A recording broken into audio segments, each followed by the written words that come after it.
Wagi si three-time Southeast Asian Games gold medalist John Claude Saclag sa kanyang One Championship debut katapat ng South Korean na si Lee Junyoung.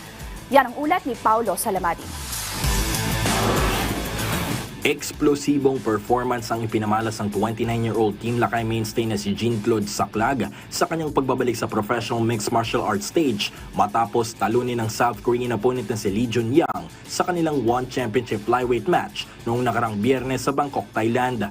Kumailangan lamang ng 74 na segundo si Saclag sa laban na nagpakawala ng isang mabigat na overhand right na siyang nagpabagsak sa South Korean fighter sa lona na sinundan ng mga kombinasyon sa muka bago tuluyang ihinto ng referee ang laban via technical knockout. Sa panayam ng PTV Sports, sinabi ni Saclag na malaking tulong ang ilang taong pamamayagpag sa amateur level sa pagsungkit ng gintong medalya sa 3 sunod na edisyon ng Southeast Asian Games sa kanyang muling pag-apak sa professional MMA career.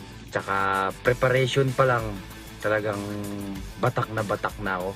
Pagkatapos ng laro, sobrang saya ako kasi alam ko na kaya ko siyang talunin pero hindi ko in-expect na ganun kabilis yung...